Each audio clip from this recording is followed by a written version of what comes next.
Hi there, I'm John Shields, and we're doing some Chesapeake bites. I'm at the 32nd Street Waverly Farmers Market with Dave Hockheimer, Black Rock Orchard. This is where we get all our stuff right here. Summertime. Look at this. Cherries. Unbelievable. Sweet, lovely. Oh. And they look really similar. Peaches are just coming in. I think we're. This is the first week of peaches.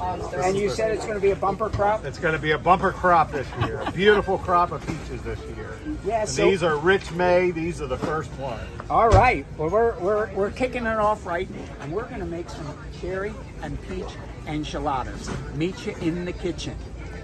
Well, I scored at Black Rock Orchard, did I not? Look at this. Absolutely beautiful. And by the magic of television, we're in the kitchen. Okay, so peach pie, peach cake, cherry cobbler.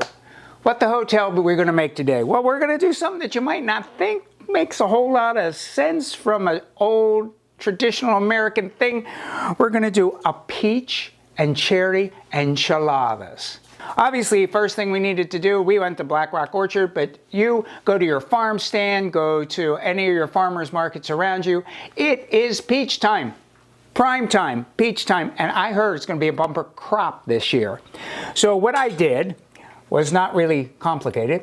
I simply peeled my peaches with a paring knife like so. Just took it down the edge, right along, and then I cut them in to just small pieces like so.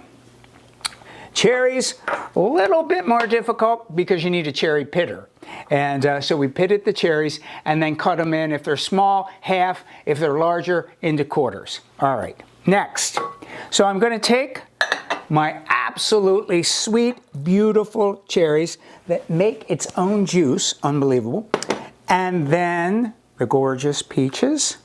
Put those together, and I have taken a little bit of just plain white sugar and some cinnamon. So it's a cinnamon and sugar mixture, and I'm going to take that and put that over here and just toss it around. So this is the first thing that you want to do when you're making this dish, because just like when you're doing berries or strawberries or any of those kinds of things, and you put sugar over top of them and let them sit, that's what we call in the profession macerating. So actually what it does, the sugar draws out some liquids, and it's actually kind of like in making a syrup, a sauce with it. So I'll let them do that on their own while you and I talk. Okay, so next up, we need to make a sauce, some kind of like, almost like a dulce de leche sauce. So what I have here is I have some butter that I put into a thing here. I got that going. I'm going to put about a half a cup of local honey. And then we're going to take some brown sugar, about a half a cup of that into it. Stir that around. And I'm going to crank this baby up a little bit, because we're going to kind of caramelize it to get that wonderful flavor. Now, I've taken some butter, taken it to room temperature, and I whipped it. So this is a really pretty whipped butter, and I'm going to put about a half a cup, just a half a cup, because this is the Diet Workshop version. All right, there we go. Let's crank it up a little bit higher there. Don't get scared. We're all right. So we got our butter in, we have our honey in, and now we're going over to St. Michael's, and we're going to stop at Lion Rum at the Wyndham Distillery, and I drained the bottle. I don't mean specifically this evening, but I did drain the bottle, and so we have some dark rum. And whenever you can, and you can check the Maryland websites, there are so many amazing people out there who are doing distilling spirits, and it's just it's so cool to be able to do it. So make sure you check it out, and whenever you can use a local spirit, do so. A lot of the local liquor stores are all carrying these, and if they're not, ask the manager to start, because that's the only way we're going to build this whole industry here in Maryland and throughout the Chesapeake. Okay, I got that going on there now. I'm going to stir this, and we're going to take a brief time to meditate as we come to a nice caramel sauce for our enchiladas. All right, we have a lovely kind of caramel sauce here, ready to go to bathe our enchiladas in. So what I'm going to do here is just take some of the macerated fruit that we talked about, and I'm going to put it right down the center of the tortilla, like so. Then what we're going to do, I'm going to push this up. I have a baking dish, a Pyrex baking dish that we have pre-buttered, and just going to take this thing here, put this here, and then really you just want to roll it. So you're kind of rolling the tortilla, tuck it under there, and then the seam side I'm going to put down in the pan. So you put your seam side down, get the fruit back in there. All right, did you see how I did that? Magic? All right, let's try it again. And here we go, just like that.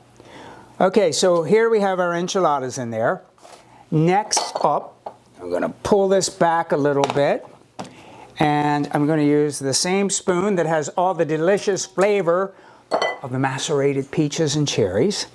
And we're going to take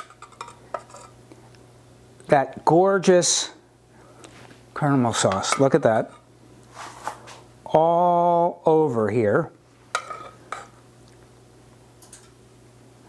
And make sure you get it all over so that it goes all through the flour tortilla. Now there are some really pliable corn tortillas, for those of you who might be gluten-free, that will roll very nicely as well. So that gives you an option. Now I'm going to take some of the old aluminum foil here, wrap this up like so. We're going to pop it in the oven at about 350, and it doesn't take too long to cook. It's about 20, max 30 minutes until everything just softens a bit. So I'll meet you in a couple. That's a hot enchilada. Oh my God, look at this. Look at this. You have all the beautiful, it's just lightly browned, and I have some of this goodness, as Justin Wilson would say, all down here. I'm going to take and I would say I'm basting my enchiladas. Is that okay? I'm not quite sure, but that's what we're going to say tonight. All right. So I did that. Now I'm just going to take a little spatula here. Up we go. Look at that. I'll put another one on here. I mean, this is unbelievable. It really is. I wish you were here and able to smell it, because it smells so good. So, so good. All right, so here you have two beautiful enchiladas that are stuffed with local peaches and cherries. And I thought to myself, so what else could I do? In the recipe itself, it says that you should maybe put some whipped cream on this. Well, I couldn't do that. I couldn't do it. So when we were over, if you remember where we were at Broomspoon Dairy, and I got some delicious cream. I got some heavy cream. I got some whipping cream. Hold on one quick second. All right, I made you some cinnamon ice cream. Easy cinnamon ice cream. And if you look at our channels, you'll be able to find the base recipe for that. And so now what I'm going to do is just take some of it. It's just being made, so it's nice and soft. I'm going to put that right down there. And when you tuck your spoon and your fork in there with the cinnamon ice cream and the peaches, I tell you, all is going to be good this summer. So make sure you get ye to the farmer's market. Check us out, as always, on our common table. And check on the Maryland Department of Agriculture's website, Maryland's Best. You'll find out where everything is everywhere all around the state. So let's just keep on cooking and enjoy the summer.